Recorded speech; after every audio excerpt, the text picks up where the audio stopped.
Nes, nu, kaip būdavo, atvažiuoja, kad ir agronomai atvažiuoja. Lemma gražiai atrodo, davai kokį 100 salėtras dar užmėtam. Gerai, davai vežk. Jinai pasibaigė, kol išsidalino, kaip sakant, pinigai pagal Per dieną išsidalino ar per 3? Per dieną. Per dieną? 7 milijonai. Pernai mes irgi Tai čia iš principo... Naktį 12.001 buvo išsiųsta, tai irgi prie galo jau buvo. Prisimink pas, turbūt prieš 10 metų kainų pokytis tiek chemijoje, tiek trąšose per tą patį sezoną. Nes nebūdavo daugiau turbūt 20-50 eurų. Nu, toks taip plius minus. Ir grūdų kainos vyravo 5 eurų, ten pakilo, pataikė, viskas esi. Ten 5 eurų ir 10 eurų per 5 mėnesius laikotarpį. Ne, dabar 5 eurai yra per dieną. Kartais pokytis rapsuose ir 20 ar 30 eurų per dieną. Buvo 190, pakilo 200, ten jau 300 eurų, kai buvo čia, oi galvojam, kosmosas nepirksim. Ir kažkas buvo, ai galvom pasimsim, visam pavasariu. Ir tada kaina taip 3PM, 500, 800 pezotą kalbant, 900. Taip. Jau sėdi ir, sakau, buvo tarpusė, sakom, parduodam, šiemet nieko neauginam, dabar jau pliusė sėdi. Mes turbūt kalbėjom, suprantat, apie investiciją programą Sėjamąsias, kur per vieną dieną viskas buvo išdalinta.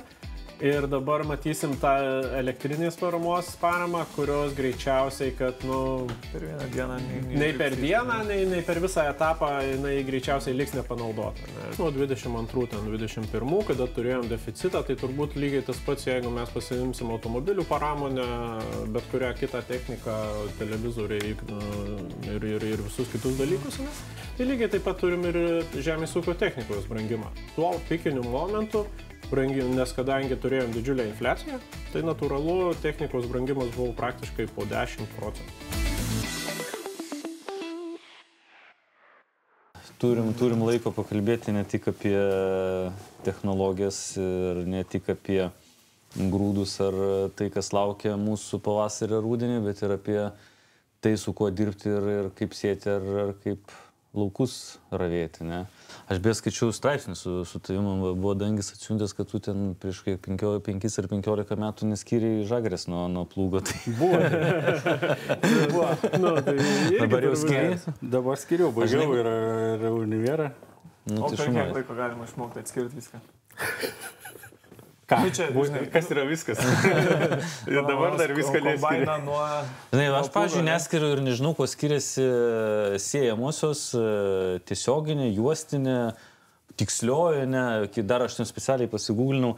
Pavyzdžiui, juostinė galvau, kad siejama tai yra, kai juosta beria sėklas į vamzdelius ir jos byra ten į žemę, bet pasirodo nefiga. Bet realiai taip aš galvojau, ne, bet pasidomėjau, tai pasirodo ten biškai skiriasi. Tai šiandieną daugiau dėmesio skirsime turbūt apie tiesioginę sėją, apie sėjamąsias, apie paramą, apie elektrifikaciją ūkyje.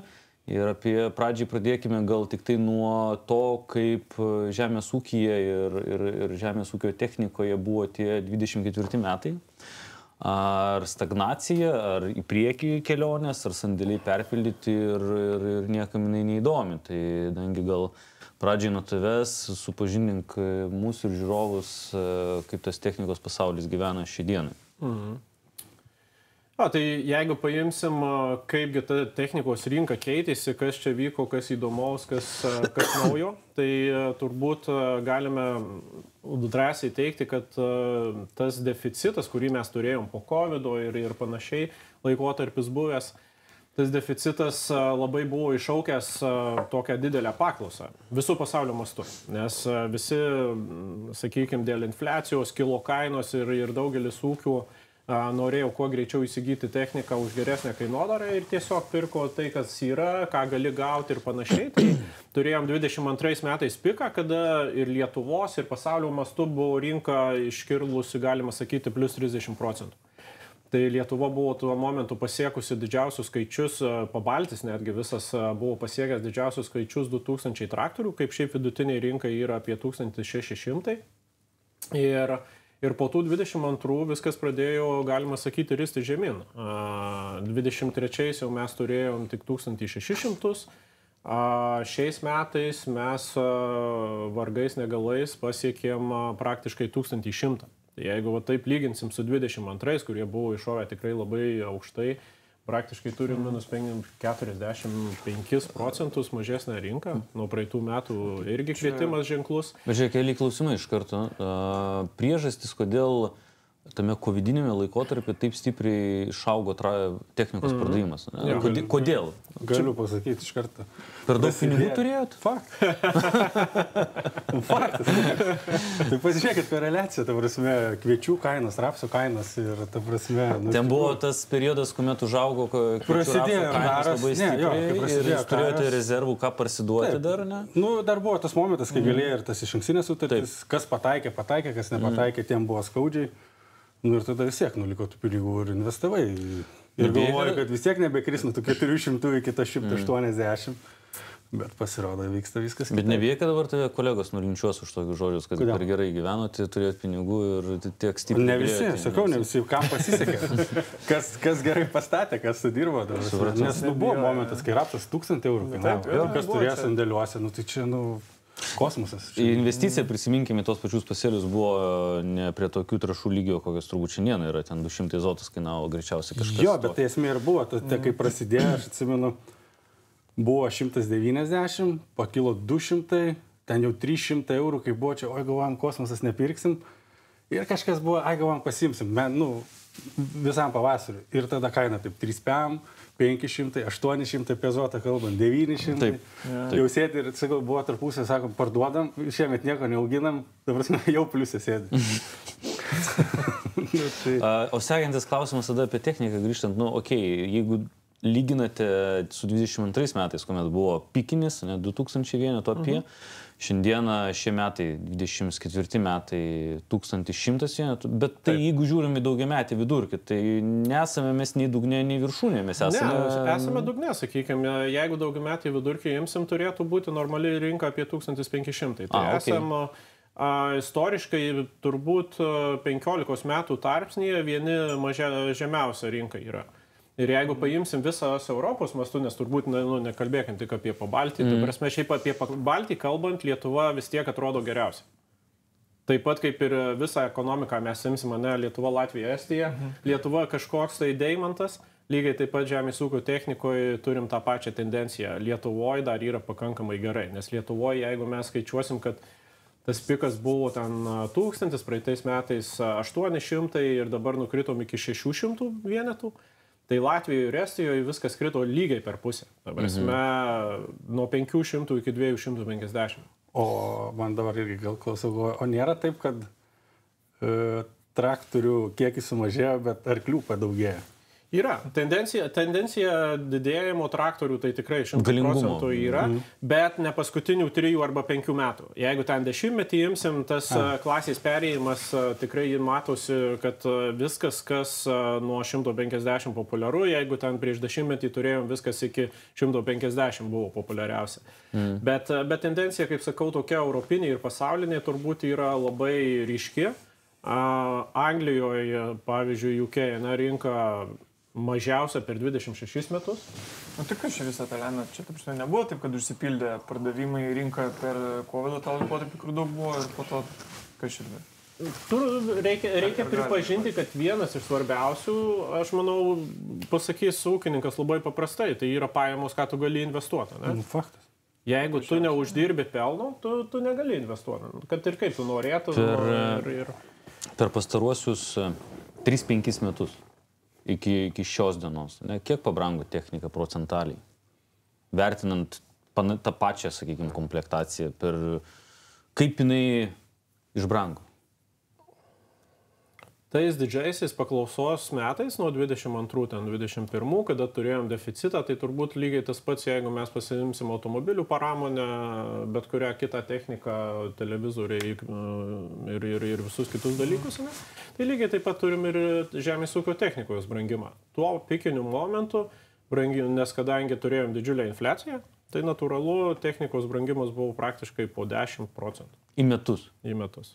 Grubiai dabar praėjo nuo 22 Nu, tai jau 3 metai, sakykime, tai 30% plus. 30%. Taip. O kokia perspektyva su brangimu į ateitį žiūrint į 25-6 metus? Turbūt stagnuosime ar toliau brangsime? Anksčiau mes visada turėjom normalus augimas būdavo 1,5% metinis, tai dėl infliacijos ir visą kitą. Nebent gauni kažkokį naują modelį, tai brangimas tada plus 4%. Šiandien dienai, ką mes matom, kadangi jau metai persivertė ir mes turim keletą tiekėjų, tai vieni tiekėjai, matom, padidino kainodarą, bet visgi padidino, nebuvo mažinimo jokio. Kainodaros didinimas buvo 1,5%. Vieną tiekėją turim, kuris didino 4%, bet čia jau toks labai išskirtinis. Bet didžioji dauguma kalba, tas 1% arba jeigu sugebėsim, išlaikysim tą patį. Tai tikėtina, kad tas didysis augimas, kuris šuoliavo, augo, tikrai jisai prilėtėja ir matom, kad visgi sandėliai ir pas mus, ir kitų tiekėjų, ir gamyklose sandėliai prisipildė, gamyklos šiek tiek irgi pristabdė tuos tempus gamybos. Ir daugelis diskutuojam, kaip čia bus, ar tu galėsi gauti tą traktorių ar kombainą sezonui tada, kada tau reikės, nes daugelis ūkininkų visgi didžioji dauguma niekada neplanuoja, kad aš čia sekančiais metais investuosiu į kombainą. Dažniausiai sako, taigi bus čia tų kombainų, reikės man, bus geri metai, matysiu gerą derlių ir prieš derlių nusipirksiu. Toks yra dažniausiai pamastymas, kad čia nėra kur skubėti, čia viskas okei. Bet mes ką dabar irgi taip žiūrim, ką turim sandėlį, viskas okei. Mes galėsim pateikti ir viskas gerai ir didžioji tiekėjų dalis galės pateikti, bet gamyklos susistabdė, naujos gamybos praktiškai nėra taip, kad tu galėsi gamyklai užsakyti ir po mėnesio gauti. Gamyba vis tiek yra 4 mėnesiai, Amerika 6 mėnesiai, tas laiko tarpas jie, sakykime, pasėmė prastovų ir vis tiek tas toksai ciklas yra. Ir tas ciklas labiausiai iš ko susideda? Susideda iš to, kad vienas dalykas, aišku, ir gamintojas turi gaminti pagal grafiką, kas užsakyta, bet sekantis didžiausias klausimas yra komponentų tiekėjai. Tai visi lustai ir panašus dalykai, kurie ir pasauliniu mastu reikalingi automobilių pramonė ir visur kitur. Ir kitas dalykas, tada atsiranda toks niuansas, kada tu savo gamyklą pristabdai, traktorių, pavyzdžiui, gamyklą tu pristabdai, tu iš karto lustų tiekėjai sakai, gerai, mes vietoj ten 3 milijonų pirksim tik tai 2 milijonus lustų. Ir jeigu užsikuria vėl rinka pavasarį ir greičiausiai mes matom tą tendenciją, kad taip visi dabar prisistabdėm ir pavasaris lygtais atrodo neblogas, pasėliai neblogi, kainodara turbūt grūdų čia sunku visą laiką prognozuoti, bet jinai kažkiek tai koreguosis, trašus kažkas jau užsipirkom didžiąją dalį, susiinvestavom, kažkokius kaštus fiksavom ir tokia tendencija mes matom turbūt, kad visos Europos ir pasaulio mastu greičiausiai rinka vėl atsigaus, paklausa padidės ir gamykloms bus vėl sudėtinga patiekti tą paklausą. Ir dažniausiai, kaip ir bet kurioje ekonomikoje, paklausa didėja, pasiūla mažėja, kainodara vėl kinta. Čia ekonomikos dėsnis, dėja, taip yra. Bet čia gali būti toks variantas tada, kad jeigu paklausa staigiai išaugs ir neišsiparduos sandėlyje, o gamyklos nespės užkurto viso proceso, tai kažkas gali ir be technikos likti? Labai tikėtina, kad tas reikės verstis. Bet už ūkininko poziciją žiūrint yra tas momentas, kuomet renkiesi, planuoji vis tiek nusipirkti ar tą patį traktorių, ar kombainą, ar nežinau, padargą kažkokį, tai yra ne duonos kepalą nuėjus į parduotuvę įsirinkti. Tai yra vedami konkursai, techninės specifikacijos ir galiausiai laukimas. Yra, kad tiekėjai paveda, sakė, po 2 mėnesių atvyks traktorius pas tavį kiemą, bet atvyksta po 5 ar 6 mėnesių. Aš su gera kompanija dirbu, man taip nebuvo. Bet kai renkatis, tai renkėsi servizą, arti, jisai toli, faktas, visas specifikacijos, kas reikalinga tavo ūkiui pagal žemės dirbimą ir taip toliau. Tai čia, tas rinkimas, tas traktorius pirki, kada reikia. Ar kaip sako, pavyzdžiui, pavasarį žiūrim, mes, anksčiau tai būdavo prieš kokius 5 metus pavasarį pažiūrėjai, pasėlį atrodo gerai, tai tu jau planuoji tas investicijas, gali tą, bet dabar paskutiniai tie 3-4 metai, gegužės mėnesį sninga, šalnas, žydintis rapsas nušala, paskiau karščiai naktį, per visą naktį 24, kur jau automatiškai tau kerta per derlių kokybę ir taip toliau. Tai labai daug prisidėjo tų dedamųjų, kurios tą derlių spaudžia į apačią ir tos investicijos vis didėja. Tai dabar, realiai su visojim nuomom, su visko, tai kviečius, apie 900 eurų 1000, tai plius minus dedas. Kainos tos, tai dabar, tas šiaip realiai, mano galva dabar yra vieni iš sudėtingesnių tas momentas, toksai, išsilaikyti, nes viskas yra pabrangę, kviečiai krito į tą prieš 5 metų laikotarpį ir dabar skaičiavimas, tas pats, jeigu į temą kalbant, tas pats žemės dirbimas, ta prasme reikia taupyti kaštus, kad ištverti šitą visą dalyką, nes manau, kad, turės truputį keistis, nes arba ūkiai mažės, ta prasme mažesnį tikrai trauksis, o didesnis nambesnis, kitaip nebus. Iš esmės jo, jeigu gauni pajamų, ten ne tiek, kad tau užtektų, bet kaip dirbti, tu turi jau kažką keisti, skaičiuoti, dėlioti. Čia mes šiaip pakankamai dažnai visą tą pabrėžiam, kad skaičiuoti reikia, tai šiuo atveju, kitaip ir nebus. Taip, anksčiau skaičiuoti iš tikrųjų nereikėjo. Kokius 5-6 metus, ta prasme, prieš tą karą, sakykim, ta prasme, realiai. Yeah. Nes, kaip būdavo, atvažiuoja, kad ir agronomai atvažiuoja. Pliama gražiai atrodo, davai kokį 100 salietras da užmetam. Gerai, davai vešk. Net neįdomu būdavo, kiek ten savikainą padidė. Taip, nes trašas kainavo, tona trašų kainavo grubiai 0,8 tonas kviečių. Dabar yra 2 tonas grubiai. 1,5 tonas. Kviečių kainuoja tonas salietas. Skaičiuoti, išmokti iš naujo arba aplamai pradėti skaičiuoti, išmokti, tai yra turbūt sudėtingas labai uždavinys žemdirbiui. Aš manau, taip. Vis tiek. Tiek laiko nebuvo, ta prasme, visą laiką dabar irgi viską šnekame apie švietimą, nebūdavo.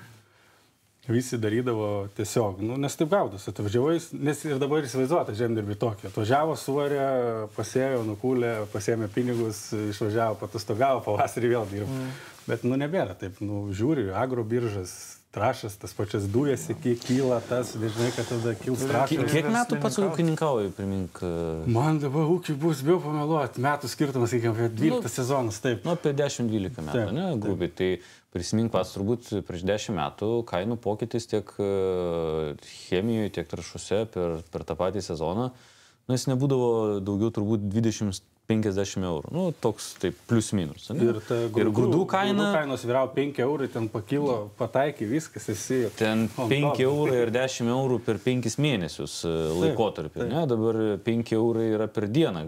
Kartais pokytis rapsuose ir 20 ar 30 eurų per dieną. Tai va čia šitie du kintamieji trašų ir visų agrotechnologinių pokyčių kainų svyravimo dažnumas ir amplitudė ir grūdų, jūs priverčia iš tikrųjų skaičiuoti ir tada atsiliepia tie visi skaičiavimai arba teisingai, neteisingai pasverti investavimai ir į investiciją į techniką, į sprendimus, kas gali jums padėti taupyti, žemės dirbimo būdus, tie patys modernesni, efektyvesni traktoriai ir galiausiai padargai, kurie įgalina su vienu pravažiavimu padaryti daugiau darbų, kaip pavyzdžiui siejamosios, apie ką mes ir norėjom pasikalbėti dar plačiau šiandieną. Dangis minėjo, kad yra ateinanti ar jau vykstanti parama. Jau įvyko, jau pasibaigė. Iš tikrųjų, šiandien, kai mes kalbame, tai viskas įvyko. Ta prasme, neprasidėjo ir pasibaigė greitai. Jinai pasibaigė, kol išsidalino, kaip sakant, pinigai. Per dieną išsidalino ar per 3? Per dieną. Per dieną? 7 milijonai. Pernai mes irgi čia iš principo naktį 12.001 buvo išsiųsta, tai irgi prie galo jau buvo. Bet čia vadinasi, žiūrėk, parama yra sveikintinas dalykas iš ES, iš valstybės, kad skatina ūkininkus investuoti. Ir ūkininkai nusiteikia investuoti. Jeigu jie per dieną išgraibė 7 milijonų biudžetą paramai, parama buvo dedikuota tikslingai į... Tik tai sėjamosiom. Taip, tik tai minimal, sakykime, tiesioginiam arba juosinės jos sėjamosiom, kurios daro 2 dalykus. Kadangi parama buvo skirta iš aplinkos apsaugos ministerijos, ne iš žemės ūkio, tai čia šiek tiek visai kita kryptis.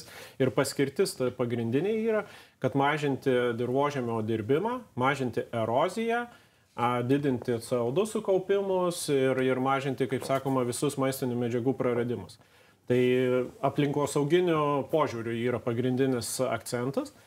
Bet jeigu pažiūrėsim, turbūt galim pripažinti, kad vienas dalykas, ta žinutė, kurią aš pats asmeniškai dabar galiu skaičiuoti jau dabar daugiau kaip 10 metus, pradėjom populiarinti tas juostinės sėjamąsias, kurios prieš 10 metį Lietuvoje buvo dar tik tai naujiena ir daugelis sakė, ne, tikrai čia neįmanoma, pas mus reikia būtinai arba su plūgu viską gerai suarti, kad būtų geras rapsų derlius, arba bent jau su skutiku giluminiu po kokią 35-40 cm praeiti, kad armens padą sulaužyti ir visą kitą, tada labai viskas bus gerai. Bet matom, kad per tą 10-metį tikrai apsivertė rinką. Filosofija pasikeitė.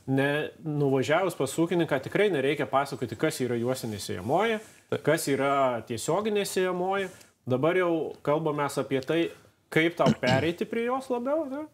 Man papasakokit, kas yra juostinė ir tiesioginė. Šiek tiek tai domėjausi, bet tikiu, kad ten yra už prie ekrano ar telefono ar kompiuterio tokių pačių kaip aš ir dar mažiau gal žinančių, tai... Aš irgi taip. Galiu iš savo perspektyvos. Tai tu paprastai ir aiškiai. Jo, kaip tu sakei, kad neskyriau ten arklą nuo plūgo, bet taip ir buvo.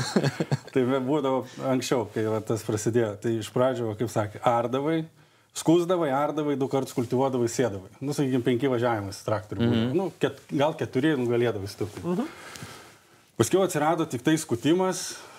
Sakykime, bet aš pagal savo ūkio filosofiją, kai buvo prasidėjęs skutimas ir tada būdavo pabirų, sakykime, daiginimas, tada noraginis giliau ir tada eidavo jau sėja, jau 3. Dabar paskutiniu metu tai yra tik tai sėja, viskas. Po kombaino pravažiavimo pabirą sudaiginat ar ne? Sudygsta, sudygsta, nupurškėm, nuglifosavom ir sėjam iš karto. Pačiau sudygsta, nereikia. Gerai, nereikia gamintis prie žodžių. Tai viskas sudygsta, viskas. Nes yra daiginimo irgi procedūra, kaip minėjau, irgi galima tą paskatinti, ne? Jo, taip, pavyzdžiui, aš dabar ką pasibėjau, pas mane dabar yra tiesioginė, tas striptilas ir nautilas vadinamas. Tai su striptilu sėjam rapsą, pupas, faktas ir nautilą prisijungiam, nes nespėjam su viena sėjamąja. Bet, pavyzdžiui, striptilas turi bėdą, kad jisai, jeigu yra daugiau lieka, jisai kemšasi.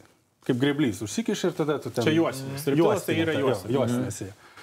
Tai tada mes ir sugalvom, kad, nes tada, jeigu turi tik tai juostinę, ten kemšasi, taip toliau, tada turi važiuoti skust. Suskutai per giliai, sakykim, tada iš gilesnio sluoksnio kišasi. Tada turi arba pirkti tam tikras lėkštas, arba ražienis tas akiečias, tada tą problemą pašalint. Bet dabar irgi ten vis tiek būna tų probleminių, yra ten visokios durpės, taip toliau, ir būna. Užsikiša. Dabar reikia tarpinius palikti, arba tam žalesis pūdymas, sakykime.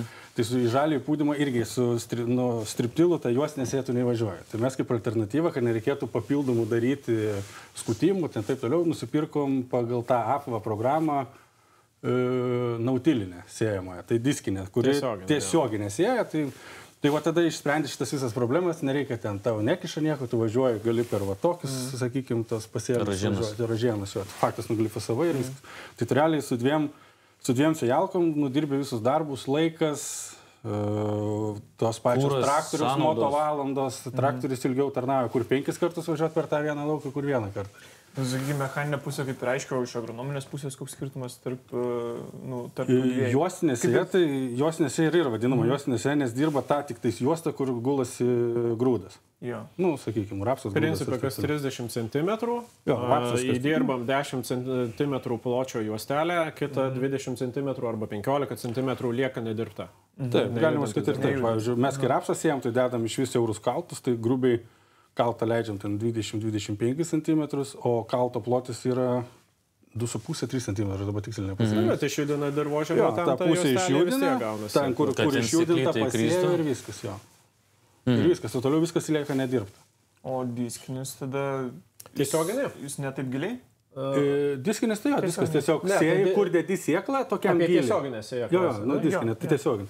Tai tarkim, tu sėjai 5 cm, tai grubiai 5 cm ir įpjaus ten. Gal 5,5 ten daugiau. Ir esmė, kad tiesioginiai tu visiškai nedirbi dirvožemio. Iš viso. Dabar metu atpjoviai, įdėjai sėklą, užspaudai. Ir viskas, principė, tu... Drėgmės atžvilgiu geriau, ar ne?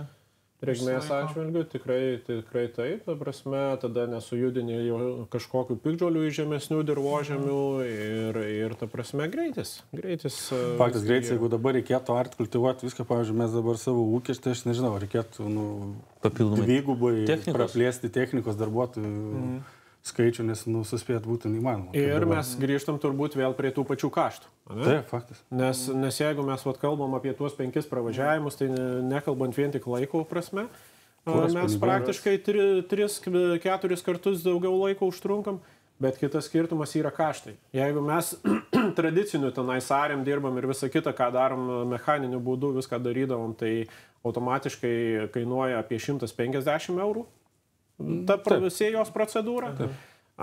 Toliau tas vadinamas minimalus, kaip ir minėjo Tomas, kad pereidinėjo. Tai pereidinėjo, kad su diskiniu skutiku ir panašiai sumažinom, tada sumažėjom kažkur tai iki 100 eurų procedūrą jau sėjos. Ir jei einam į tiesioginę, tada mes turim 50 eurų. Tai 3 kartus sumažinam visus kaštus. O kas mums svarbiausia, kaštai. Per kiek laiko atsiperka investicijas? Sėjamoji vis tiek kainuoja ten kažkokią X pinigų sumą. Skaičiuojant ūkio požiūrių, per kiek metų atsiperka nuo brangiausios iki tos tiesioginės sėjamosios. Tai pavyzdžiui, paėmus dabar, tas žalesis kursas, irgi, sakykime, įtakojo. Dabar nepasakysiu tiksliai, kiek skiria tai beriminiai žemdirbystė. Kažkas apie 50-60 eurų. Pirminis buvo, dar negavom nieko, tai negaliu pasakyti, bet pirminis buvo... Planas buvo 60. Apie 60 eurų. Jeigu tiesioginė, taip. Ir jeigu juostinė arba minimali 30 eurų. Kažkas taip, kažkas plius. Sakykime, taip, tokios preliminarios. Tos rėžiasi. Tai grubiai paslauga kainuoja irgi tos juostinės arba tos beriminės, sakykime, beriminės technologijos kainuoja irgi apie 60 eurų. Tai tu realiai gali iš visai emocijas nebeturėti, jeigu tai paėmus. Išeisi ant savo, jeigu perėsi. Grubiai kalbant. O tas atsipirkimas dabar, nežinau, ta prasme, čia daug reikia skaičiuoti. Čia reikėtų tada, sakau, sudėti. Bet vis tiek tai yra ne 10 metų klausimas. O, ne. 3-5 metai. Viskas priklauso nuo kiekio, ta prasme, kiek tu sėjai ir taip toliau. Ar tu sėjai 100 hektarų, ar tu sėjai 700 hektarų. Yra Lietuvoje žemdirbių ūkių pasiskirstimas pagal dydį Lietuvoje yra platus nuo ten kelių ar keliolikos hektarų iki kelių tūkstančių hektarų. Tai vėlgi, turbūt vidutinis, tokį vadinkim, vidutinis ūkis, kuris galvoja apie investicijas, yra turbūt daugiau negu 100, arčiau 300 hektarų, spėčiau. Didžiąją dalim tai yra tie nuo 3 iki 500 hektarų. Tai tokie šiek tiek jau rimtesni. Tai 300 eurų. Tai 300-500 hektarų ūkio struktūroje sėjamoji, kuri kainuoja X pinigų, 300 hektarų. Perinant nuo plūgo. 4 metrų pilnai užtenka. Jo, tai...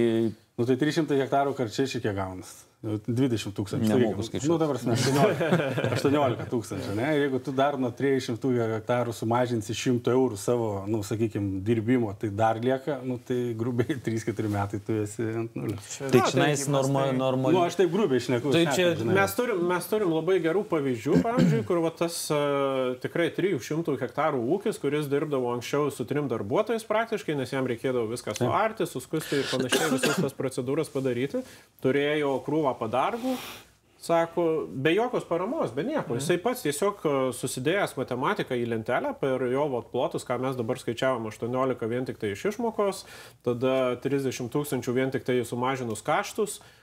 Sako, žiūrėkit, aš perku, dažniausiai reikia traktorių pakeisti, nes traktorių turėjo 200 arklių, jeigu eini į 4 metrus jau juostinę, tau reikia 300 arklių. Tai tau reikia traktorius ir tau reikia sėjamosios. Bet tu atsisakai, prieš tai turėtų 2 arba 3 traktorių, kurie atlikdavo visus kitus, tada eilę padargų. Ir ūkis turim ne vieną pavyzdį, kur sako, aš perėjau tiesiog. Vienas dalykas, atsisakiau darbuotojų krūvos.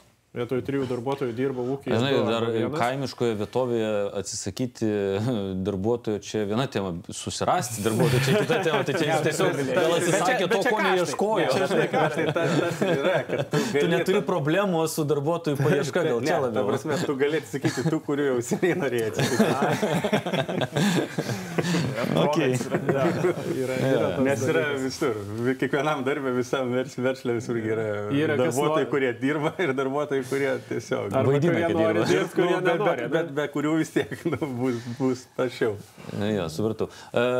Tiesioginė, juostinė šiaip smalsumo vedamas klausimas, kokių dar būna siejamųjų, kad suprasti, čia man tiesiog įdomu, kokios tai būna siejamosios. Aš puikiai prisimenu labai senus laikus, kuomet dedukas 90-89 metais aplink namus rūgius sėdavo, ten traktoristai atsiskaitydavo, tai tais laikais populiaria forma naminės butelių, pravaro rudenį, pavasarį atsikelia, žiūri, plotas plikas, neįšalo, viskas tvarkoja. Tada jisai naudojo laisvų rankų siejamą, tai pasiėmė šitą, žinai, tokį tų dėžę ir su rankom pasėjo. Tai aš tokias prisimenu siejamasias ir tokias technologijas. Kokios šiai dienai dar egzistuoja siejamosios?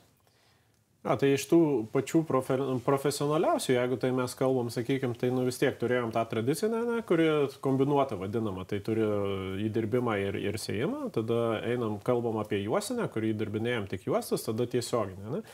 Ir paskui tada jau yra specifinės tiksliosios siejamosios minėjus, tai tiksliosios yra skirtos labiau tom monokultūrų tiksliojom sėklom, sakykime, kada mes po vieną sėklelę dedam tam tikru atstumu, tai yra cukriniai runkeliai, kukurūzai. Aišku, galima su tom pačiom siejamosiom sėti ir kviečius, bet tada iš karto bunkeris per mažas ir panašiai. Dažniausiai tai yra rapsas, visiškai sutinku, nes kuo toliau, tuo labiau mes matom, čia yra privalumus.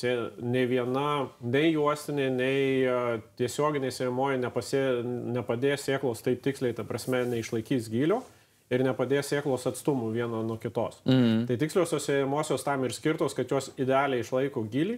3 cm užstatai gylis, sėklai tai yra labai svarbu. Kitas dalykas, jeigu tu turi viendaigę sėklą, tau yra labai svarbu irgi tas atstumas, kokio atstumo padėsi. Tai kai kukurūzui, pavyzdžiui, 80 000 sėjai į hektarą, tau būtinai reikia, kad turėtum 15 cm tarpelį ir tikslų tą 15 cm tarpelį, nes kukurūzas pasiima 15 cm aplinkui visas maisto medžiagas. Ir jeigu bus sukritę 2 sėklos viena šalia kitos, tai jau jos normaliai neaugs, o kažkur tai bus lygu. Tai čia tiksliosios siejamosios. O tiksliosios siejamosios irgi turi su to įdirbimu minimaliu, ar ten jau reikia paruošti? Dažniausiai reikėtų paruošti, arba turime sprendimą, yra labai geras sprendimas, kada turi tu juosinį kultivatorių, tada irgi įdirbinėjai juostą, nes tiksliosios siejamosios dažniausiai mes siejam 45 cm arba 75 cm tarpueiliais, jau tai yra tarpueiliais siejamos produktai, bet gali būti populiariausia, ką mes kalbėjom, cukriniai runkeliai, kukurūzai, toliau eina Europoje šiaip saulėgrąžos labai populiaru, pas mus dar biškelį ne, bet turbūt neužilgo jų daugės, didės plotai, aš garantuoju, nes jeigu tai paimsim Dzūkiją su Valkija, jau mes matom, jie atsiranda. Arba per Lenkijos sieną tik pravažiuojam, tikrai saulėgrąžų laukų labai daug suvalkose.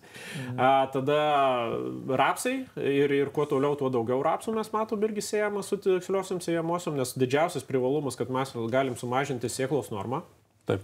Nes tas sėklos gylio neišlaikymas ir pakreikimas, sakykime, netolygiais atstumais, tu nenori, tada normą didini, kad turėtum tam tikrą daigų skaičių. Kiek reikia rapso į kvadratinį metrą? 30 yra optimalus, bet dažniausiai sėjai apie 50, tada dalis iššąla, dalis žūsta. Sakykime, tai 50 mes su tam juostinė sėja, tai jau irgi sėjam apie 40, tai grubiai tu sumažini 10% sėklos poreikį, nes sėkla irgi pinigus kainuoja. Čia vėl kaštai, kaštų skaičiavimas.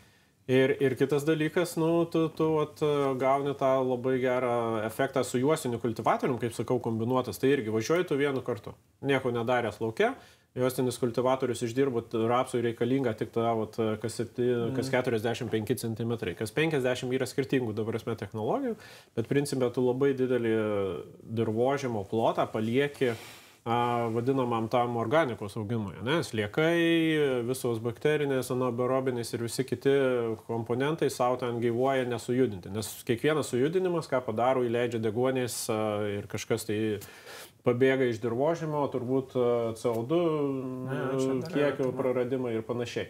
Tai susiejamosiam tas tapo šiandien dieną ir ta tiesioginė arba juosinė sėja tapo tokia jau lygtais ir norma. Nes prieš 10-metį tai buvo naujiena, šiandien dienai tampa norma, dėl to, kad yra daug skatinimo priemonių. Vienas dalykas ta parama, kurią paminėjau, tai jinai išdalinta buvo per vieną dieną, greičiausiai bus įsigyta apie 150 sėjamųjų. Aš norėjau grįžtant prie paramos. Tu minėjai, kad apie 7 milijonus neišdalinta. Dabar parama dengia procentaliai investicijos kiek? 40 procentų. Maksimaliai 40, 60 pats. Ir nedaugiau kaip 80 tūkstančių. Tai reiškia, kad tu negalėsi įsigyti labai tenais brangios. Dar plius reikia paminėti, kad atsisakai už 1 metrą 3 kubų dizelio. Taip. Už 1 metrą ko? Sėjamosios? Sėjamosios. Perki 4 metrus, reiškia, 12 kubų turėsi atsisakyti. 12 kubų ūkių čia yra daug ar supratimo? Priklausomai turbūt nuo ūkio. Priklausomai nuo ūkio, bet, pavyzdžiui, pagal save žiūrint, tai, nepasijuto, nes, realiai to kūro taip likdavo, nes kai perėjom prie tos minimalaus to žemės dirbimo, vis to kūro liko ir, pavyzdžiui, dėl to įrašėm tą projektą, parašėm, nes, mes 6 metrų paėmėm, tai 18 kubų. Realiai, jokios įtakos tas kūras nepadarė, nes jo taip likdavo. Dar šiandien, kaip kūras brangsta, tai žiūrėk dar ir netaip ir prastai, kad biški nusimažinto kūro panaudojimo. Ne, tai faktas. Tai iki 40 procentų, tai vienetais kiek siejamųjų gali atsirasti? Apie 130-150 skaičiuojasi, nes kažkas tai pirks 3 metrus, kažkas 6 metrus, tai taip, vidurkis turbūt tie 4 metrai, tai va taip skaičiuojama. Po visą Lietuvą įsivarsys apie 100-150. Ir čia jau yra trečias, man atrodo, etapas, jeigu aš neklystu, kasmetą nebuvo, dabar trečia. Taip. Tai va, taip va ir kasmet apie 120 naujų sėjamų. Bet jinai prieš tai buvo, anksčiau buvo, bet buvo labai nepopuliari. Kodėl? Sąlygos kitokios buvo. Vis dar baimė buvo. Ne baimė, ir buvo maksimali suma iki 40 tūkstančių. Nes realiai neapsimoka visiškai. Vis tiek skaičiuoja tą kūro skirtumą, jeigu tau trūktų, kad tu pirksi, sakykime, neakcizinį kūrą, suskaičiuoja, kad tu ten tiesiog minusė būdavo. Neapsimokėjo visiškai.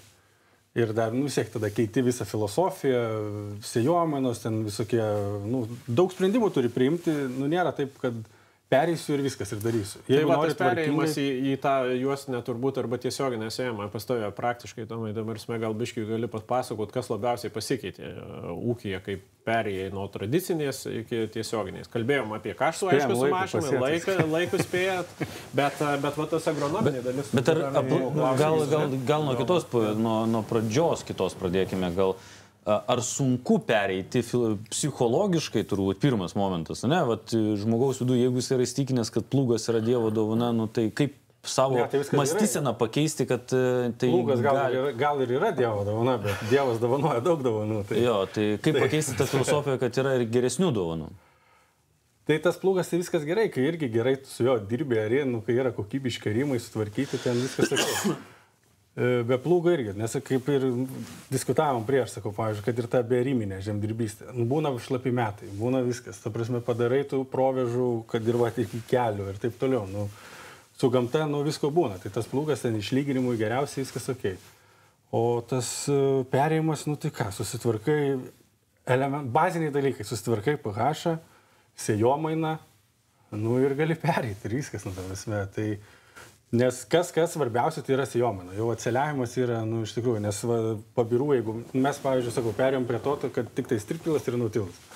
Kol kas neturim, sakykime, jokių ražieninių akėčių ir taip toliau, bet matau, kad poreikis yra, iš tikrųjų neišsiversim, nes reikia tas pabiras, nes jos per 3 kartus dygsta, tada reikia daugiau biškių ir chemijos naudoti ir taip toliau. Tai jau tas perėjimas, tai nieko, faktas, psichologiškai, kai tu atvažiuoji, ten pripratęs prie rimo, juodas, lygus, gražus laukas ir čia atvažiuoji pasėtą kemsynę kažkokiam. Ta prasme, eini, žiūri. Man teko pavažinėti po Lietuvą, nes aš dar dirbu tokį darbą, tai per tus ūkius. Tai man kažkaip to psichologinio, tokio barjero nebuvo. Bet, pavyzdžiui, su ūkininkais kalbi taip, sako, kaip, ta prasme, dar prie kelio padarai, žinai, tipo... Ten stagarai, šiukšlynas, kada čia pagražės vaizdas. Tai vaizdas pagražėja tik tais pavasarį, kai jis jau uždengia, sakykime, jeigu žeminių sėja, kai jau uždengia pilnai tą visą. Tai faktas, yra tų psichologinių, daug kritikos visokios, visur nepamatuotos, nežinau, bet sakau, sėjomaina, žemės tyrimai, ko trūksta, pH susitvarkiai, sėjomaina ir važiuoja, ir viskas yra ok. Bet tokia paėmė visiems būdavo, pereisiu į tiesioginę sėją ar juostinę, tai man sumažės derlingumas. Čia tokia baimė turbūt viena iš didelių būdų. Pas mus, pavyzdžiui, kur yra tie, sakykime, mes čia iš Klaipėdos krašto, tai pas mumis daug yra smėlynų, durpynų ir taip toliau. Tai mums atvirkščiai. Bet, ta prasme, čia ten ir mikrobiologijos, ta prasme, bakterijas naudojam, ta prasme, tą visą tokį pilną puokštę visko, kad greičiau perėjai, ten, ta prasme, daugiau mikroorganizmų, jie tada greičiau skaido viską, daugiau atpalaiduoja maisto medžiagų ir taip toliau. Tai mums atvirkščiai, mums lengvesnėse žemėse viskas gerėja, mes tokio molio, kaip sakykime, čia pasvalys ar kas neturim, tai ten nežinau, tu prasme, ten reikėtų pasigilinti, bet nemanau, nes daug čia kolegų sieja. Labai gerą palietai temą, nes iš tikrųjų niekada negali pasakyti, kad tavo ūkiui tiks tik tiesioginė, ne? Arba tavo ūkiui tiks tik juostinė. Ne? Labai reikia žiūrėti, kokie dirvožemiai, kokia sėjomaina turbūt ir panašus dalykai. Ir tada prisitaikyti, nes su juostinė, kaip ir sako, ar su tiesioginė. Jeigu tu nespėji padaryti visko laiku, ne? Ir šlapė, tu prisidarysi problemų ir tikrai tada rezultatas tave nuvils. Čia irgi yra labai svarbu, kad jeigu tu pereini į tą technologiją, tu turi viską daryti laiku. Tam tikrą discipliną. Agrotechniniai sprendimai visi ir taip, nes, sakau, paleidai vieną galą, sakykime, tas pats šiaudų smulkinimas. Blogai kombainas smulkina, sumetė, sakykime, į krūvas kažkur, tai realiai tos vietos jau bus žymiai prastesnis sudygimas. Ir labai viskas įtakoja, turi viską daryti prestižiškai. Ta prasme, lygiai ta pati piktžolių kontrolė ir taip toliau. Ta prasme, kai pats dirbi, atrodo gal ir nieko, bet iš tikrųjų, žymiai gali daugiau klaidų pridaryti, kurios tau galutiniam variante kainuos. Bet viskas įmanoma. Faktas, kad įmanoma. Ir ta prasme, atperka, sakau, laiko, darbo valandų skaičius tai sumažėja stipriai, technika tarnaus tikrai ilgiau, nes tau jie važiuoja 3-4 kartus mažiau per lauką, automatiškai mažiau moto valandų ir taip toliau. Tai, aš realiai pagal save matau tik vien pliusus. Tai turbūt, jeigu kalbėsim uždarant šitą temą apie sėjamąsias, kas čia mūsų laukia ir kokia čia ta kryptis, tai turbūt tos kryptys yra, ką matom, dvi pagrindinės. Visgi tikslumas išlaikyti gylį ir tikslumas padedant sėklą. Tai ką matom, jau gamintojai pradeda eiti link tų technologijų, kad kombinuoja tikslėje sėjamąją, kurią kalbėjome apie cukrinius runkelius, kartu su tradicinėm ar juostinėm sėjamosiom, ar tiesioginiam sėjamosiom, kad padėti irgi kviečius, kas mums yra aktualu, visgi mūsų ganėtinai populiari grūdinės kultūros, kad jas irgi padėti tiksliai, pagal gylį ir išlaikyti atstumus. Čia manau, kad šitas dalykas dar galėtų išspręsti kitą problemą. Nes Lietuvoje statistiškai mes vieni mažiausiai naudojam sertifikuotas sėklas, man atrodo, Europos Sąjungoje. Ne tai, kad vieni mažiausiai panašiai turbūt kokie yra ir Latviai, ir Lenkai. Bet Europos Sąjungos bet į Europos tą elitą žiūrim, tai ten toli gražu mum iki jų. Mes norim būti kaip Danai, tikrai ne kaip Rumunai. Jeigu ūkiai galės turėti tikslesias sėjamąsias, tada yra labai lengva, išskaičiuoti, sakykime, ir tada gali investuoti, tau realiai reikės procentaliai tikrai vėl 10-20% mažiau sėklos, tu galėsi tada pirkti sertifikuotą gerą sėklą ir vėl gauti geresnį derlių, vėl skaičiuosis ta pati savikaina ir nes turbūt, jeigu kalbam apie pelningumą ūkio, ta prasme, tu gali kaštų susimažinti kiek nori, bet jeigu negausi derliaus, tai vis tiek nebus to pelningumo, nebus to rezultato. Tai yra sunkaus darbo rezultatas.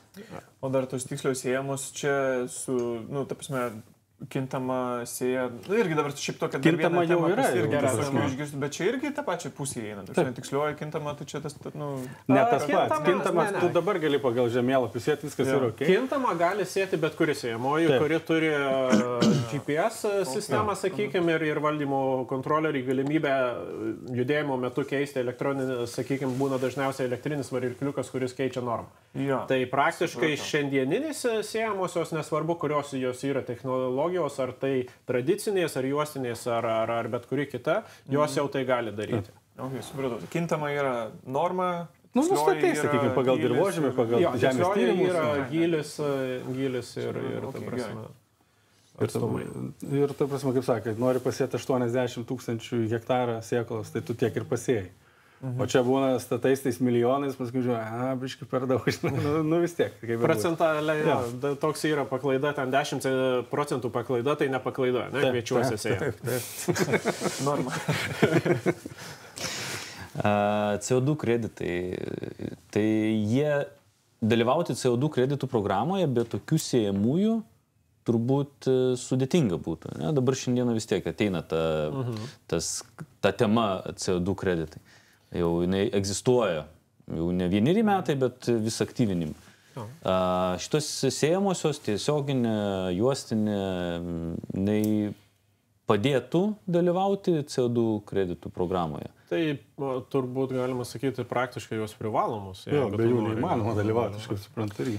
Teoriškai būtų įmanoma. Teoriškai gali, bet tavęs turbūt neįpareigoja turėti tokios siejamosios ūkyje niekas, bet ar tavo žemė sukaups ten to CO2, kad kiekio tinkamo, tai klaustukas tada didžiulis būtų, ne? Tai... Čia gal toks vienas yra esminis toks dalykas, nes iš esmės, jeigu bendrai kalbant apie tuos anglies kreditus, čia mes esam kažkada prieš tai kalbėję kitoj temai, bet tik tai esminį tą momentą, kad anglies kreditai yra anglis sugrąžinta į dirvą. Tai reiškia, iš deguonies mes atgal įstatom. Realiai, jeigu tu tą žemę perverti, persuki ten išjudinę ar dar kažką, tai tu išleidi tą anglį, kurią tu pargrąžinai. Nu, čia taip super supaprastintai, bet esminis dalykas yra toks. Jeigu mes su tiesioginė, su juostinė, su diskinė ar kokiu dar ten bebūtų, nejudinam tos žemės, neišleidžiam tos anglies, tai čia yra pats didžiausias tas kaupimas. Mes esam dabar kalbėję kažkada čia irgi su partneriais, tai sakė, apie 80% visų tų kreditų sudaro realiai tik tais iš būtent žemės nejudinimo. 80% yra... Jeigu mes paimsim ar tradicinį suplūgų dirbimą... 80% reiškia, kad neįmanoma tada kitaip dirbti. Nes teoriškai, bet... Nu tai čia, kad susiskaičiuotų kuo daugiau kreditų realiai, ne? Nes kuo daugiau užakini, tai va taip ir yra.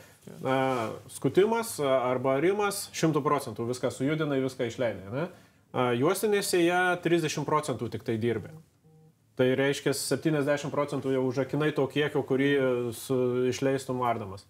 Tiesioginėse jie, principė, 5% arba nieko. Ta prasme, visiškai minimalas. Nes ką atidarė, tą uždarė. Taip.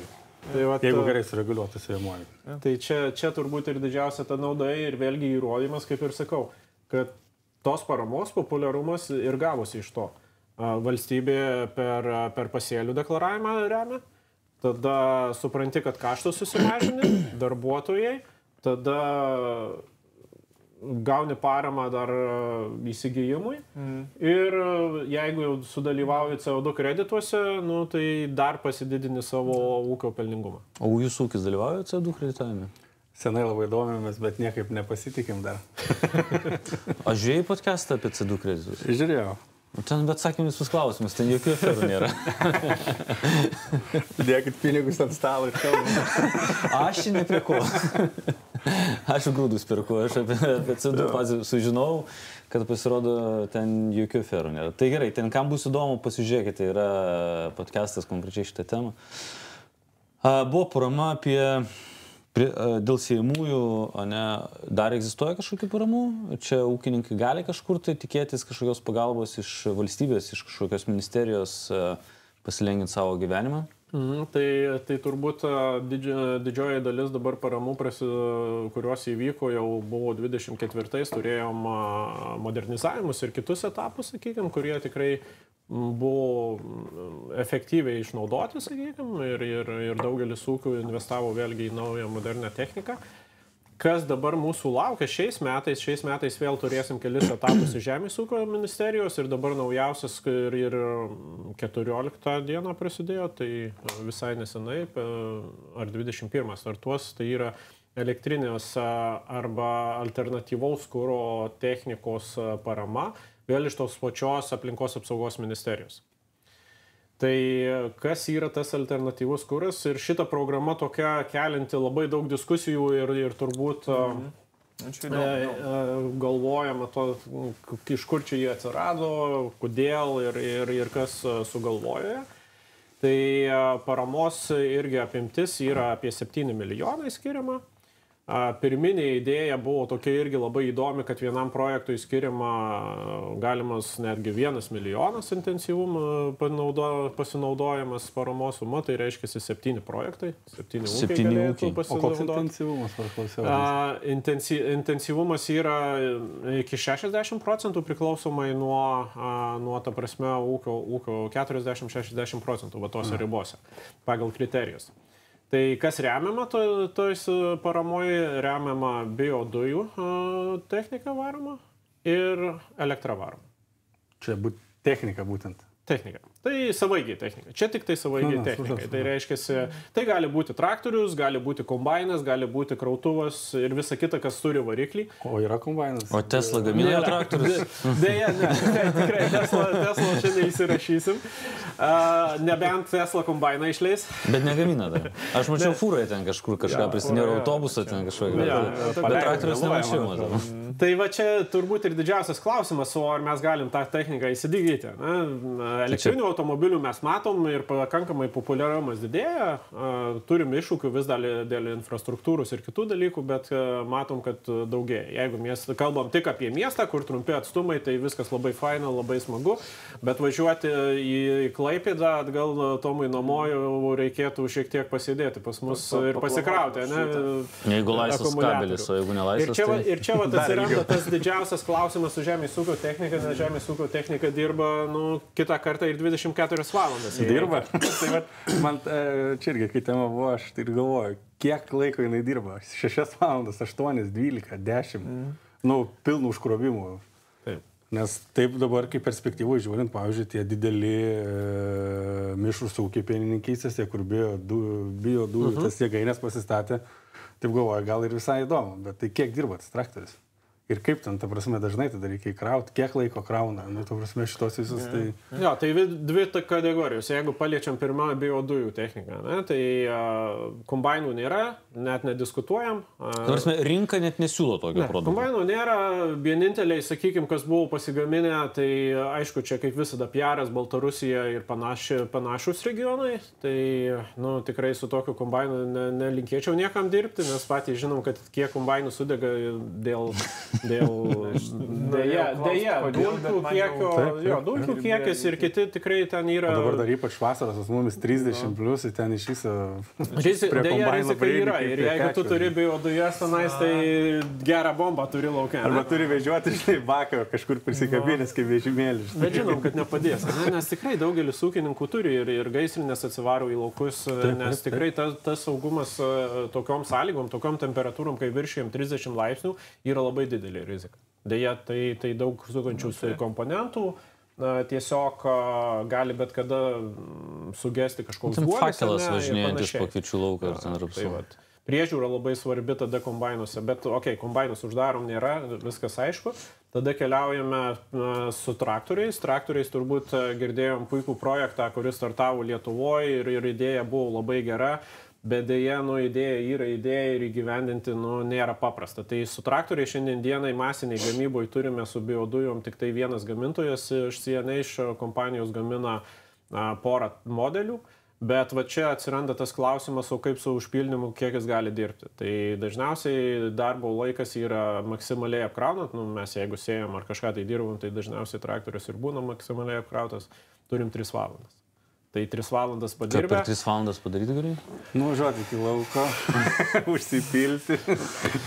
Su tiesioginė sėjamąja 6 metrų per 3 valandas galėtum apsėti kokius, įsivaizduoju, apie 20 hektarų. Reikia žinoti, kad ta juosinė ir tom, sakykime, beriminiam vis tiek greitis būna mažesnis. 10 km važiuoja, 10 km 6 metrai, tai yra našumas apie 5 hektarai į valandą, tai 15. Jeigu laukas geras, dar nėra kampų didelių. Tai 15 hektarų galėtum apsėti, tada susipakuoji ir važiuoja atgal ir nedavažiuoji. Visko gali būti. Ir tada iškyla klausimas, į kokį bakelį įsipildė, kad davežti, tų biodujų. Tai tas sprendinys, kuris buvo Lietuvoje, buvo labai įdomus. Iš tikrųjų turėjo daug didesnius bakus, turėjo galimybę bakus atkabinti, pakeisti ir idėja labai gera, bet, sustojo tas projektas, taip jau yra. Tai gerai, reikia viskas atkabinti, įdėti. Tai tu turi dar papildomai turėti žmonių. Teleskopinis krautuvas kažkoks atvažiuoja įkrauti, iškrauti. Nėra logikos. Vienas agregatas mažai teršia gamtą, bet kad jie aptarnauti, dar dirba 5 agregatai, kurie teršia 2 kart daugiau negu tas vienas. Taip, čia yra toksai klausimas. Tai tas projektas dėja užsidarė ir čia viskas suprantama dėl ko. Užsidarė dėl ekonominio paskaičiavimo. Nes ekonomiškai tas projektas dėja nesiskaičiuoja ir netgi gamintojai, kurie, kaip sakau, siūlo, tai yra nišinės vietos, kur gali būti panaudojamas tas traktorius. Ne? Pavyzdžiui, yra parduota, dabar nenoriu sumeluoti, Lietuvoje yra jau irgi parduota, bet parduota prie bio jėgainės ir tas traktorius yra ne laukams skirtas dirbti, o jisai skirtas išvežti tam tikras atliekas iš gamyklos. Aš tą ir galvojau, kad... Tai jisai reiškia, kažkur išvežė, žinai, išsikrovė, grįžo atgal, vėl pasijungė, pasipildė ir vėl daro kitą... Kaip ant kabelio, kaip elektros mašinos. Arba, sakykime, toksai fermai kažkur pagalbinis traktorius, kažką nuveš, kuris visada sukasi aplinkui. Čia variantas. Tai va toksai turbūt variantas, bet jeigu kalbam apie laukų dirbimą, apie tą, kur mes kartais net išvažiuojam į kažkokį kitą regioną už 20-30 km ir tikrai negalim sugrįžti gal savaitę net, ne, jeigu ten traktorius turi apdirbti keliasdešimt šimtų hektarų. Bet vėlgi ir prie viso to, kad jisai ir aplink ūkį suksis, aplink fermas ar aplink dar kažką, kokia tokio traktoriaus kaina versus panašaus galingumo tradicinio traktorius, ne, tai... Kainodara tikrai yra aukštesnė. Turbūt 30-40%. Ne, 30-40% biodujos degina vis tiek tas pats variklis, tik tai reikia papildomų mechanizmų, kurie jos pritaikytų ir viskas ok. Tai tas gal nėra toks didžiausias kertinis skirtumas, bet jeigu einam jau į elektrinius, tada jau tikrai gauname dvigubą kainodarą. Dvigubą, ne? Ja. Tada iš tikrųjų yra lygiai dviguba. Bet ar yra tų elektrinių traktorių? Elektrinių traktorių, konceptų, parodoj, dirbančių yra minimaliai. Dirbančių yra... Minimaliai Europoje ir Lietuvoje? Ne, pasaulyje. Lietuvoje elektriniai traktorių, man atrodo, su žiburiu dar nerasim. Prasme, mes turbūt, ką elektrinių matom, kaip kalbėjau, mane automobiliai, matom krautuvus kokius nors, pavyzdžiui, logistikos sandėliuose. Nu, tai puikiai dirba. Šitas viskas natūralu, nes jie visada prie laidų gali pasijungti. Taip. Bet jeigu pereinam žemės ūkį ir va čia aplinkoje, tai vieninteliai tokie sprendimai su traktoriais, ne. Traktorių tikrai nėra, bent jau aš nežinau, jeigu kas žinot, prašau į komentarą, parašykit, bus įdomu surasti. Nes traktorių gamintojų iš visų tų mūsų populiariųjų gerai žinomų gamintojų ne vienas dar negali pateikti elektrinio traktoriaus. Buvo konceptų, visi bando, ta prasme, tikrai tai yra įdomi tema, bet ir mūsų atstovavimas gamintojas pagamino, pristatė, parodojo, stovėjo, viskas labai smagu, bet įsigyti dar negalim. Keli gamintojai irgi yra pristatę parodose, bet įsigyti negalima, nes tiesiog komponentai dar neveikia taip, kaip mes norėtume. Tikslas yra turėti bent 6 valandas darbo laiko ir visi tie traktoriai yra nedaugiau 100 arklių.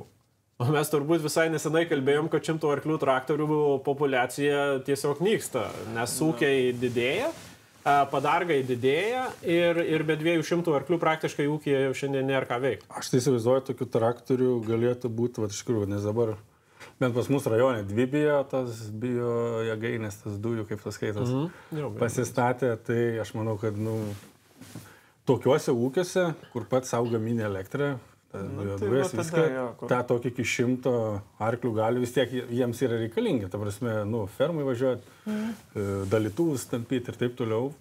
Čia gal ir tema, o taip, kad į laukus, ir kad ir to 6 valandos. Pats ir kai minėjai, kad pas man irgi pat yra laukų masyvas už 30 km, tai aš kol nuvažiuoju, man vėl kraut reikia, ta prasme, arba ten grįžti, ne, tai dizelį užpylį visą dieną dirbė, jeigu ką davežiai vieną. Bet su 100 arklių tu turbūt nieko nedarys. Ne. Tai apie tą yra kalba. Tai pas patį ūkį, koks silpniausias traktorius šiandien dienai? Iš senų laikų dar turim likusi Maxuma 125, bet čipuotas iki 100... Bet jis pagalbinis traktorius. Tai taip, priekabą patempti dar kažką, o pagrindinis, tai dabar Magnumas ir Optimus, tai yra 300. Jo. Transformerių kalba čia. Arkliais, ta prasme, kaip ir sako, pagalbinis tikrai mažiukas tas 120 yra, kuris tik tai davežinėja kažką tai. Taip, o tikrieji darbiniai yra 300-400 arklių. Aš noriu pasakyti traktorių pavadinimą, Magnumai, Optimai, čia transformerių veikėjai, čia aš apie tai. Kurieji yra, gal fanai, aš apie tai čia. Viskas ok. Tai ta parama, jinai yra butaforinė. Apie elektrifikaciją, apie... Šiaip ta parama mums pirmiausias klausimas, tai buvo, kai buvo paskelbtos gairės, tai buvo labai toksai didelis klausimas, kam jis skirta ir toksai brėžėsi visų galvose, kad greičiausiai jis skirta kažkokiam specifiniam projektui. O gal jis perskirstyt paskiau? Tai šiandien dienai šiek tiek pakoreguotos sąlygos ir pakoreguota, kad vienas dalykas sumažinta ta kartelė vienam projektui, buvo mažinta iki 600 000 ir panašu, kad greičiausiai bus sumažinta iki 100 000. Tai va, tas bus jau vienas dalykas, kad daugiau klientų galės gauti.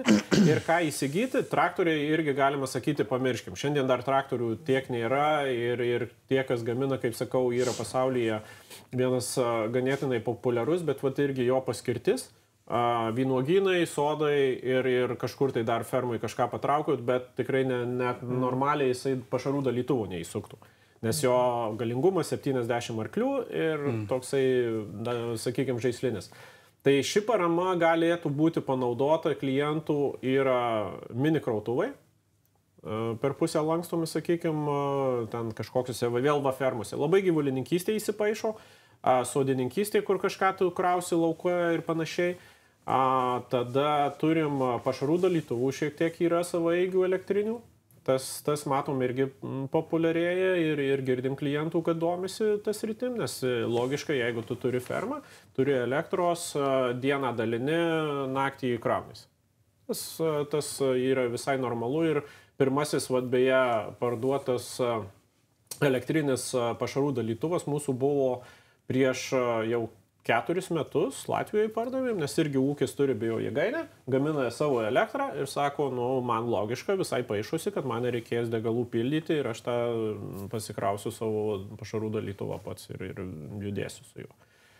Tai tokie sprendimai labiau skirti, kaip sakau, mažesniems ūkiams arba gyvulininkystės ūkiams. Tai yra logikos. Bet paramos intensyvumas 50%. Įsipareigojimų, kurių mažinti nereikia, nieko nereikia, tai tas lygtais labiau traukia, ne? Ir ta visa technika praktiškai yra dvigubai brangesnė. Jeigu tu, sakykime, tą krautuvą pirktai, ir teleskopinių krautuvų yra gamintojų dar ir netgi galim paminėti, kad yra, kas su elektriniais turi, bet vėlgi iškyla teleskopinių krautuvų, pavyzdžiui, Pastoma, teleskopinis krautuvas turi, ne? Taip. Tai kiek jis laiko dirba, kai krauni grūdus, kai reikia greitai išrauti ir panašiai? Mes taip planuojamės, nes mums bazuojas, tai visą dieną ir dirba. Visą dieną. Tai tas teleskopinis krautuvas gali krauti 3 valandas. Viskas. 3 valandas jis padirbo ir tu įstatai, reiškia, turi turėti jau 2 krautuvus, žinai, taip. Kad vienu kroviai pastatei krautis, tada kitą pasiėmė. Čia taip kaip su akumuliatoriniu suktuvu, ne, baterija, čiuks pakeitė ir... Baterija nekainuoja 2 kartų brangiau negu... Krautuvo darbas, tai būna rytais atkrauni fūras, pavyzdžiui, prasideda sėja, važiuoja lauką užpilinėti sėklą. Ir jis nestovi, niekada nestovi. Jisai, ta prasme, važiuoja. Tada turi vieną turėti bazį, vieną ten, Tai čia šita parama dengia savaeigius robotizuotus padaro dirbimo techniką ar nedalyvauja? Čia turi būti... Čia su robotizuotais nėra, čia grinai orientuota tik tai į elektrinius traktorius. Kad valdytų žmogus. Yra įvardyta traktoriai, krautuvai ir panašiai. Bet su robotizuotais mes negalėtume pretenduoti. Čia į tos jau visiems suprantamus standartinius, tik tai, kad vietoj kūro baterijos. Čia tikslas ir yra, ta prasme, kad ūkiai atsisakytų variklių varomo, sakykime, traktoriaus ar kito, sakykime, technikos vieneto ir naudotų elektrinį. Bet dėja, kol kas rinka nėra pasiruošus. Taip, kaip mes sakom, su automobiliais lygtais viskas gerai, bet trūksta kilometrų. Tai žemės ūkija yra dar sudėtingiau, nes mes turim tikrai intensyviai darbuotis. Apkrovus būna tikrai, kaip sako Tomas, sukroviai grūdus, važiuoja krauni trąšas laukuose, vėl kažkur tai kažką tai ir technika negali stoti. O pats iš techninės pusės žiūrint, vis tiek, esi arčiau visų geležių. Matai ateitį tokios technikos, po kiek metų jinai gali realiai ateiti su realiom naudingom funkcijom į žemės ūkį? Tai turbūt elektrinis vienas dalykas, visi mes kalbam apie ekologiją, neišmetam CO2, tai viskas labai faina. Bet ekonomiškai ūkiui, kur mums atsiranda nauda, tai vienas dalykas techniniai aptarnavimai ženkliai sumažėja. Na, mes neturim jokių alyvos pildymo, keitimų filtrų ir panašių dalykų, nes neturim variklių. Tai aptarnavimai sumažėja kaštai mum. Kitas dalykas, tas pats turbūt technikos naudojimo paprastumas, nes elektrinė, jeigu turime tikrai jau pilnai elektrifikuotą, elektrinė pavara, visa važiavimo manevringumas ir dinamika yra visiškai kitokia nei su standartiniu traktoriumi, kur mes turime perjunginėti pavaras ir kitus sprendimus. Bet ką mes matom iš gamintojų, kad visgi elektrifikacija apsiribos turbūt iki to 150 tokiuose ir labiau nišiniuose produktuose. Gyvulininkystėje kažkur tai, sodininkystėje kažkur tai, kur mes tikrai turim galimybę netoli pasikrauti, galim užkeisti ir panašiai. O didieji visi traktoriai, mes turėsim turėti kažkokį kitokį sprendimą. Tai ką mes girdim, sakykime, yra vystoma visgi vandenilis. Norėjau klausti vandenilio temą. Kas yra automobilių pramoniai, sunkvežimiai, manai irgi labiau kalbam, kad sunkvežimiai greičiausiai važiuos ant vandelinio lygtais link tos pusės, bet dar vis dar to sprendimo neturim. Ir turbūt artimiausias sprendimas, kaip mes čia pasieksime ekologiją ir sumažinsim CO2, tai yra antros kartos biodegalai. Antros kartos biodegalai, kur statomos ir Lietuvoje gamyklos šiandien dienai, tai yra visiškai sintetiniai degalai. Tai mes tampam vienas dalykas nepriklausomi nuo naftos, iškastinės naftos. Ir CO2 kiekis su sintetiniais antros kartos biodegalais yra sumažinamas 80%. Kietųjų dalelių kiekis sumažinamas per pusę. Tai čia yra turbūt toksai jau logiškas sprendimas, tik tai, kad biodegalų gamyba yra ganėtinai brangi. Jeigu mes naftos degalus galim nupirkti už, dabar €60, €50, biodegalai kol kas yra €3, dvigubai. Tada gal daugiau CO2 kreditų kaupsi, jeigu naudosi. Ar skaičiuojasi kažkur? Turėtų skaičiuoti, neskaičiuojasi, kiek kuro sunaudoja, ne? Taip, jo, kuro skaičiavimas įeina, bet kuras standartiškai yra su, anglies išmetimu. Taip. Realiai. Tai jeigu tu, sakykime, sakai, kad tavo ūkyje visiškai nenaudoji iškastinio kuro. Šiaip kuro mažinimas yra vienas irgi iš tų sudedamųjų tikrai. Šiaip turėtų. O modifikuoti kažkaip dar traktorių reikia, ar tiesiog tas, kaip ir dabar, dizelį pili ir toliau? Didžioji dauguma naujų traktorių jau turi tą galimybę pilti. Tiesiog pili ir viskas, ir važiuoja. Ir nespringsta. Jau šiandien, sakykime, mūsų atstovaujamų gamintojo, tai tikrai asmeniškai žinau, kad tie varikliai yra pilnai paruošti. Ir nei kuro filtrų nereikia keisti, nei kažkokių pašiltintojų dėti ar kažko to. Tai pili ir netgi viena iš degalinių tinklų Lietuvoje jau prekiauja to kuru. Ir greitai atsiras dar daugiau. Manau, kad praktiškai kiekvienoje degalinėje mes galėsime pildyti tuo kuru, sakykime, savo automobilius ir technikai. Čia jau atsirastų turbūt toksai labai logiškas žingsnis, jeigu valstybė, sakykime, ar ES mastu mes norime sumažinti CO2 išmetimus ir panašiai ir pakeisti žemės ūkio kryptį visiškai, nedrastiškai, nes čia sumažini 70-80%. Tai reiškia, kad sakykime, subsidijuojama dalis, ką mes šiandien žymėtam dyzelinui turime, sumažintas akcizas, tai turėtų būti orientuota, kad į tą antros kartos biodegalus sumažinti tą kainą tiek, kad jinai būtų prieinama ir ūkininkai naudotų tik tai tą kurą. Tada iš karto tu pakeiti visiškai kryptį ir tada galėtume, ko mūsų, sakykime, ir valstybės, ir vyriausybės skaičiuoja, kad galėtų ataskaitui pažymėti, kad sumažinom CO2 kiekį tiek ir tiek, tai čia būtų akivaizdžiai. Per visus ūkininkus suskaičiavus, kiek sunaudojama dyzelino, aš šiandien neįsivaizduoju, negaliu tikrai pasakyti skaičių, bet skaičiai būtų įspūdingi, manau. Ir jeigu mes pasakom, kad remiam tą kryptį, tai būtų sprendimas ir Sakau, mes galime ir 3 eurus už kurą mokėti, tik tais... Kas už grūdą mokės tiek, tiek mokės, jo, už grūdą, rapsą. O šiaip iš techninės pusės dar tas biodizelinas, jisai varikliui nėra, kad, nu, sakykime, ilgalaikiai perspektyvai nėra, kad jisai kažkaip kištusi ten dar kažką ar švarus šiaip. Visiškai švarus, jisai tikrai, kadangi jis yra visiškai sintetinis, tai jisai yra pritaikyta 100%, bet tiem varikliam, kurie jau yra, dažniausiai tie yra 5 eurų, 5, sakykime, standartų, jie jau turi galimybę.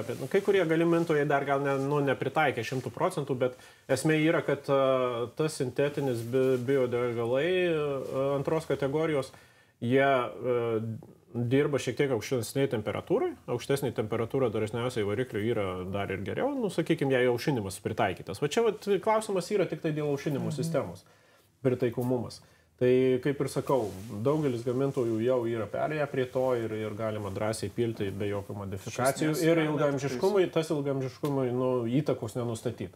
Tai turbūt, aišku, reikia gal ilgaamžiškesnių testų ir panašiai.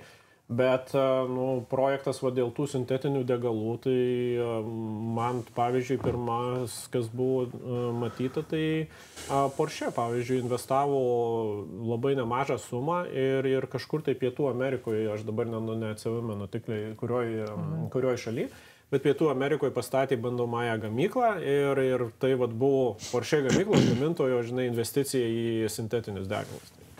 Tai tas ateina ir turbūt tai būtų vienas iš geriausių sprendimų, kaip mes galėtume mažinti CO2 kreditus, bet CO2 išmetimą, bet nepereiti į elektrinis. Tai ta parama tikrai sutinku, kad jos panaudojimas bus toksai lygtais prievartinis ir klausimas, kiek efektyvus.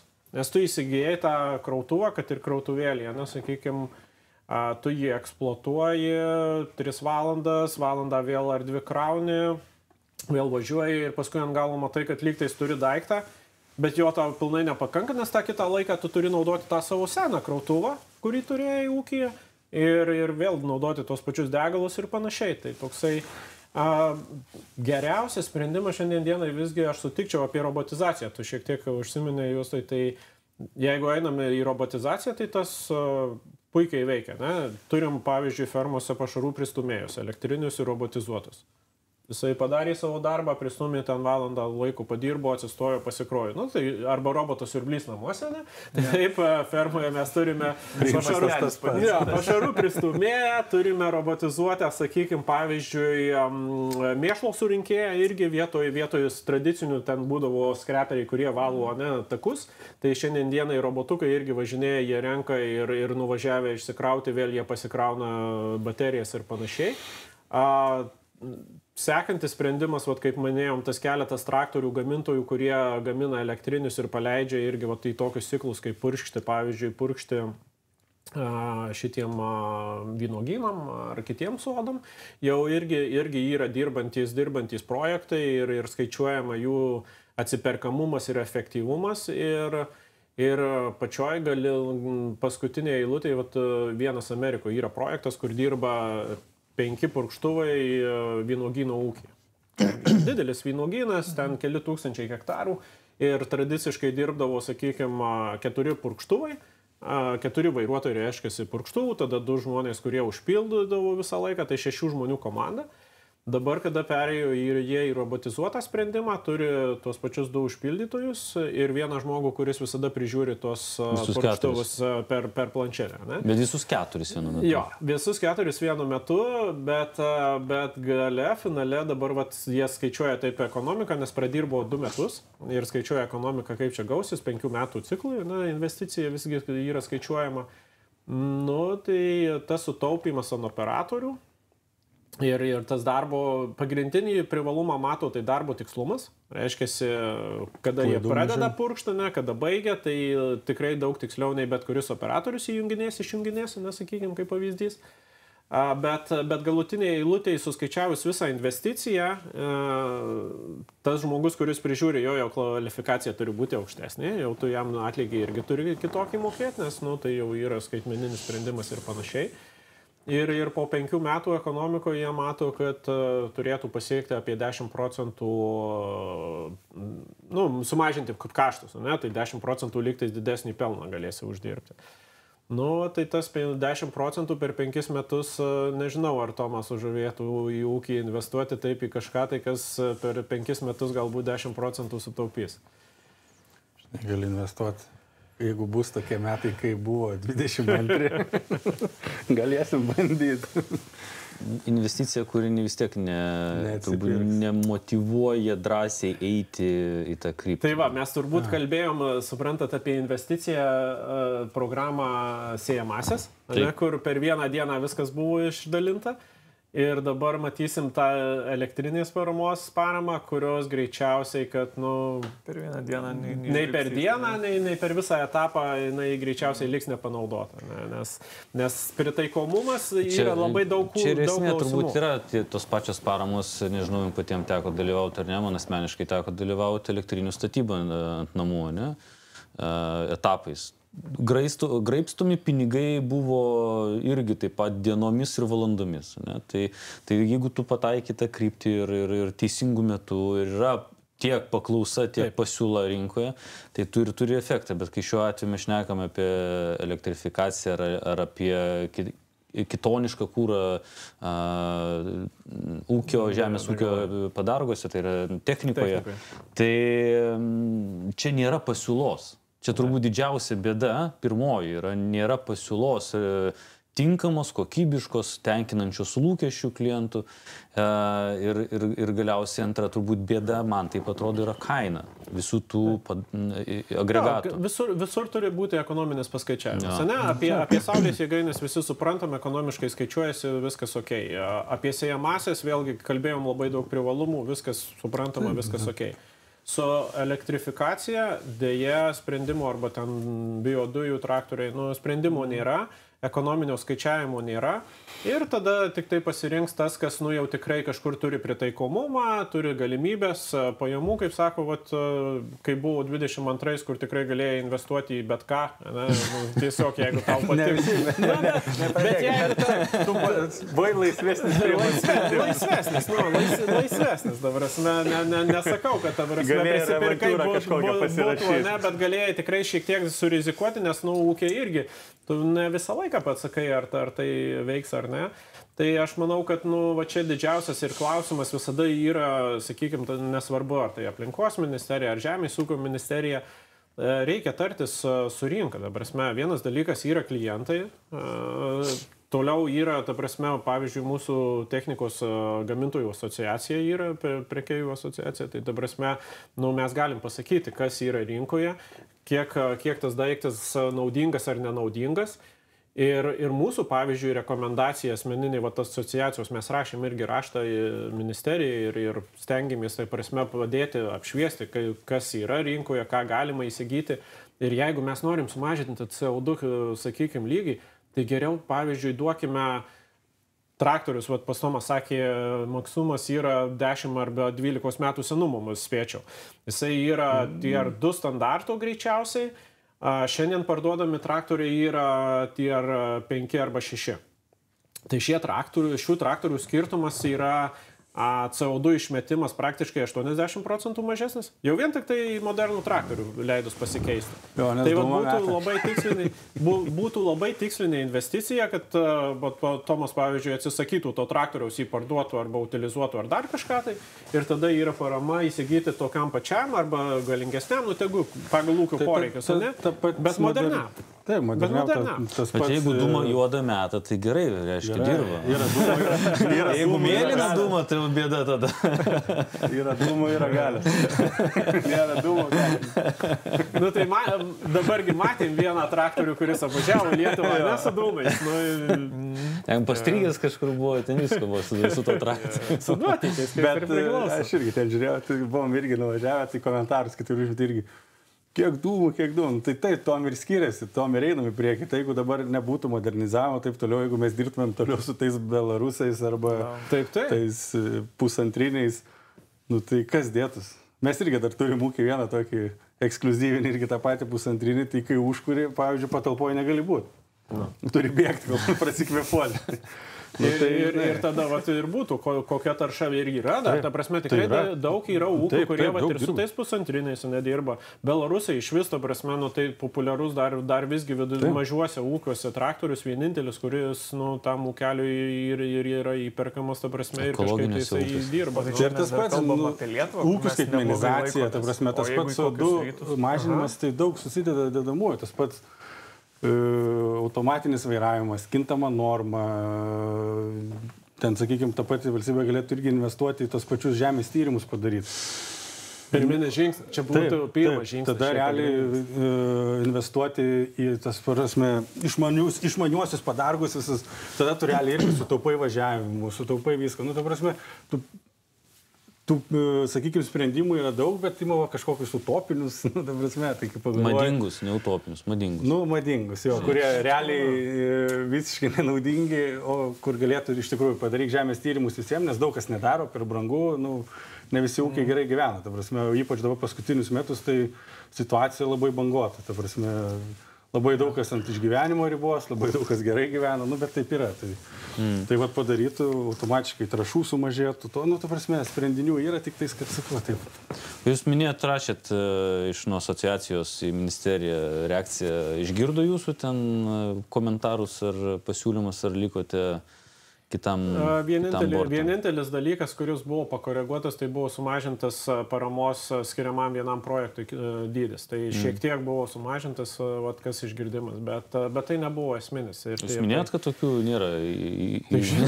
Žinoma, ta prasme ir minėjom tą pagrindinį akcentą nepanaudojimumas, nėra rinkoje pasiūlos ir ta prasme tiesiog bus bereikalingai išleisti pinigai dėl tų pačių krautuvų ar kitų sprendimų, kurie nebus ūkiui efektyvūs. O nebus čia, ta prasme, taip, bus išleista parama ir bus supirkti tie statybiniai, nestatybiniai, tie, kur pakrautuvai, sakykime, tie liftiorai vadinami, nežinau, kaip neturėtų. Yra uždėta kažkokie apribojimai. Su tais neturėtų šiaip.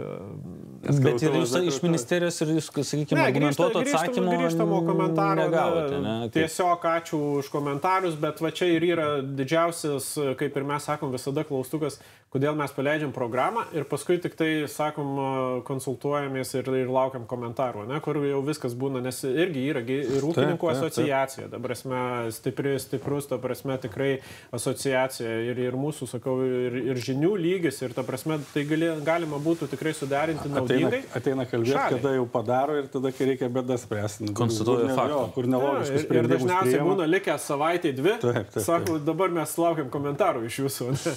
Kai bandai belstis, šnekėti, tai niekas tavęs negirdi. Tai tos diskusijos turbūt ir norisi visą laiką sulaukti ir rasti tą. Būna protingų sprendimų, būna kartais nelabai logiškų sprendimų, bet tikėkime, kad jų daugiau atsiras protingesnių ir teisingesnių sprendimų į žemės sektorių, tiek technikos požiūrių, tiek visais kitais požiūriais, nes susikalbėjimas, supratimas vienas kito, tai yra esminis turbūt sėkmingo kelio pradžia.